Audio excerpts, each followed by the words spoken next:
सदस्य आफ्नो कुरा राख्नुहोस्। उहाँ बाहिर जानुभएको छ। बाहिर जाने 5 मिनट हो उहाँको 9 मिनट भइसक्यो बाहिर गएको 10 मिनट पुगिसक्यो आउँदै हुनुहुन्छ। मैले बोल्ने बेलामा आइपुगेन म फेरि पछिसम्म बोल्छु समूहमा। म रूपन्देहीतिर गएँ। रूपन्देहीमा 3 करोडको बजेट 79वटा प्याकेज गएको छ कि शहरी विकास मन्त्री र अर्थमन्त्रीज्यूको के मितको चिनो साटे गयो।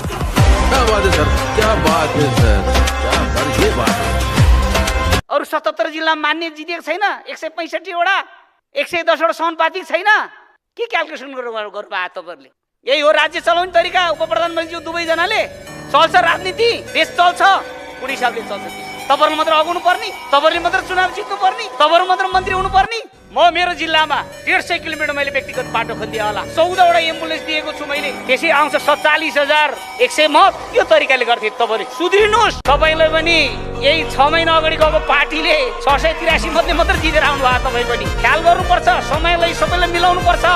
शहरी विकास मन्त्री धेरै भोटले जितेको होइन, 80 भोटले मात्र जितेर हिँडेर हामी जस्तो 17,000 मतले जितेर आउनुपर्छ। अनि यहाँ जनक दे म बुद्ध भगवान पशुपतिनाथसँग सम्झेर यो किताबले ढोगेर 84 को चुनावमा यो दुईटी उप प्रधानमन्त्री नआओस् भन्ने कुरा म बुद्ध भगवान र पशुपतिनाथसँग प्रार्थना गर्दै बिदा हुन्छु। धन्यवाद। एउटा कुरा म भन्न चाहन्छु, नेपाल सरकारलाई आग्रह गर्न चाहन्छु, यो 4-5 जिल्ला जुन भाग्यमानी जिल्लाहरू छन् त्यसलाई नेपालमा राखौँ। बाँकी 77 जिल्लाको 72 जिल्लालाई लिजमा दिउँ अर्को देशलाई, अमेरिकालाई दिउँ, चाइनालाई दिउँ, भारतलाई दिउँ। बजेटै जाँदैन भने त्यो जिल्ला नेपालमा किन राख्छ? सामान्य सभा महोदय, उहाँलाई यसभन्दा अगाडि बढ्न दिनु हुँदैन।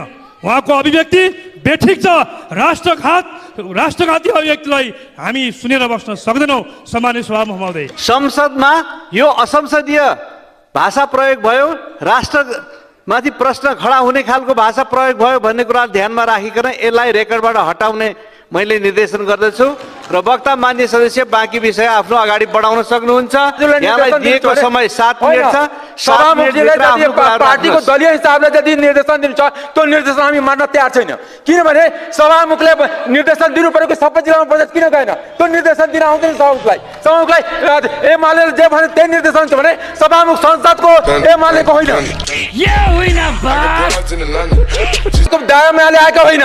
तपाईँ जसरी आएछ तपाईँ त्यही प्रक्रियाबाट म पनि आएको हो। देशप्रति गद्दार तपाईँ हो। देशप्रति गद्दार जसले देशको विकास दिन 20 वर्षमा देशलाई गरीब बनाइदियो, युवाहरूलाई बाहिर पठाइदियो, देशलाई भ्रष्टाचारमा डुबाइदिने र देशको गद्दार हामी हुने। सभामुखजी स्वतन्त्र सांसद साँडेर जहिले पनि मलाई रुलिङ मात्र गर्ने होइन, सबैलाई रुलिङ गर्नुपर्छ। सबै संसद बराबर हो। यहाँ कोही ठुलो होइन, कोही सानो होइन। किनकि बारम्बार देख्छु कि हामीलाई मात्रै रुलिङ गर्ने, स्वतन्त्र सांसदलाई मात्रै रुलिङ गर्ने कि एउटा राष्ट्रपाललाई दुख दिइराख्ने यहाँ। किनकि सानो दल छ, एउटा स्वतन्त्र सांसद चाहिँ त्यसलाई बोल्न नदिने, त्यसलाई रुलिङ दिने र सरकारको बजेट आफू जम्मै कुम्लाउने, त्यसलाई ताली बजाउने।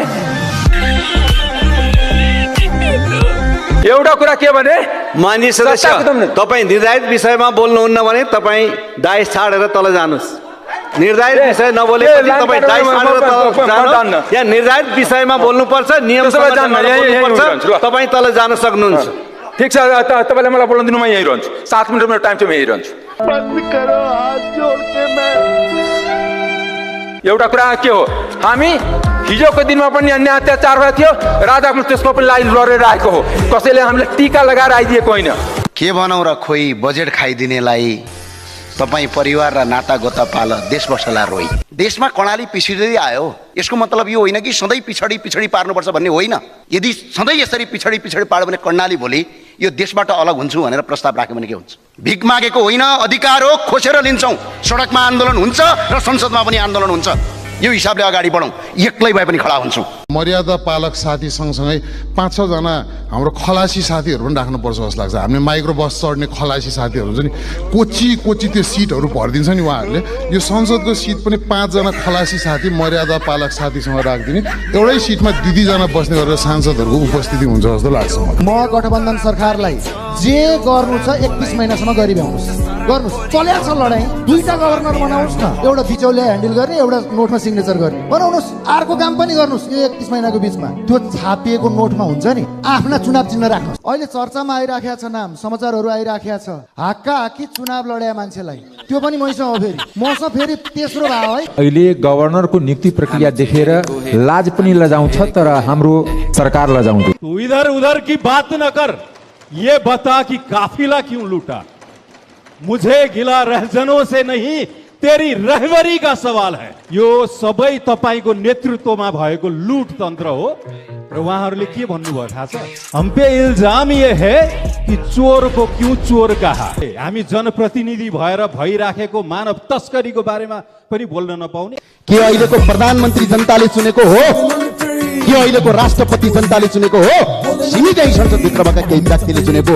यदि दम, हिम्मत र क्षमता जनतामा जान सक्ने छ भने जनताबाट प्रत्यक्ष निर्वाचित कार्यकारी प्रधानमन्त्री गरेर स्वीकार्छु।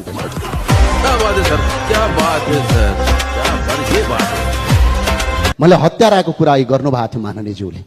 म आज अनुरोध गर्न चाहन्छु, मदन भण्डारीको हत्या कसले गर्यो? त्यो हत्या पत्ता लगाउँछु भन्ने मान्छे अहिले यो देशको प्रधानमन्त्री हुन्छ। मदन भण्डारीको हत्या पत्ता लगाउन कसले रोक्यो? त्यसको जवाफ यो संसदलाई चाहिन्छ। अघि एकजना मान्यज्यूले भन्दै हुनुहुन्थ्यो, काण्ड सम्झाइदेऊ।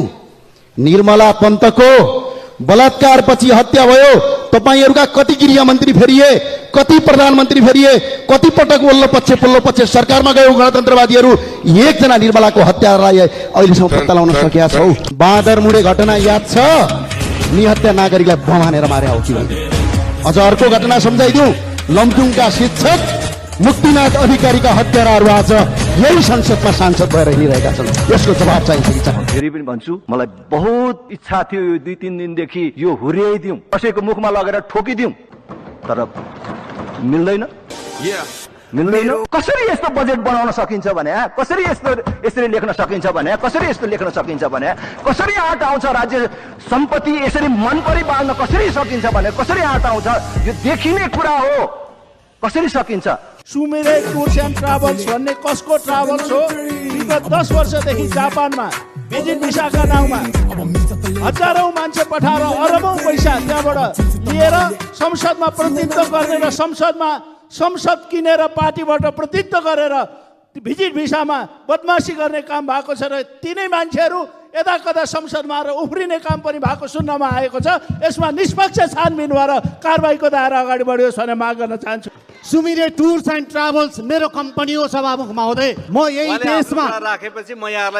देशमा केही गरेर खाने मान्छे हुँ, चोरेर खाने मान्छे होइन सभामुख महोदय। मेरो समय ठिकै चलेको छ सभामुख महोदय। अरूको घडीको समय बिग्रेको छ भने म के भनौँ सभामुख महोदय? संसारको कुनै देश गएको छ, हामीले पैसा लिएका छौँ र फर्केका छैनन् भने प्रमाण पेश गर्न म चुनौती दिन्छु सभामुख महोदय।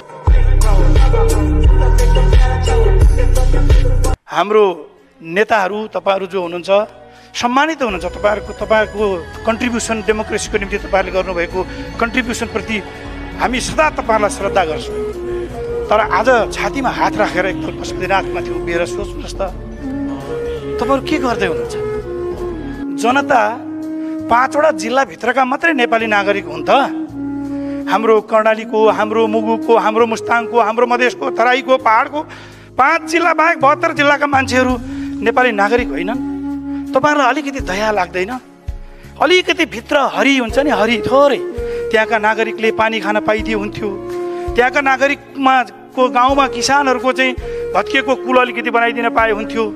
सिँचाइको निम्ति एउटा सानो बोरिङ त्यहाँ गाडिदिन पाएको भए हुन्थ्यो। भोलि पर्सि म पूर्व जाँदाखेरि त हाम्रो सुनिल भाइले बाटामा रोकेर कमसेकम एउटा माला लगाइदिन्थ्यो कि, पश्चिमतिर जाँदाखेरि हाम्रो माननीय चन्द्र भण्डारीले अर्को माला लगाइदिनु हुन्थ्यो कि। तपाईँहरूलाई अलिकति त्यो विवेक, यसलाई विवेक भन्छ। मान्यज्यूहरू, मन्त्रीज्यूहरू, यहाँहरूलाई म आग्रह गर्न चाहन्छु, भाषा मेरो अशिष्ट भएछ भने म क्षमा माग्न चाहन्छु। तर एउटा कुरा तपाईँहरूलाई सम्मानजनक ढङ्गले म भन्न चाहन्छु, तपाईँहरूको हृदय छ कि छैन? नागरिकप्रति उत्तरदायी हुने हृदय छ कि छैन? तपाईँहरू देशको मन्त्री हो, देशको नेता हो, या एउटा सानो समूह, एउटा झुन्डभित्रको तपाईँहरू चाहिँ जो मन्त्री हो?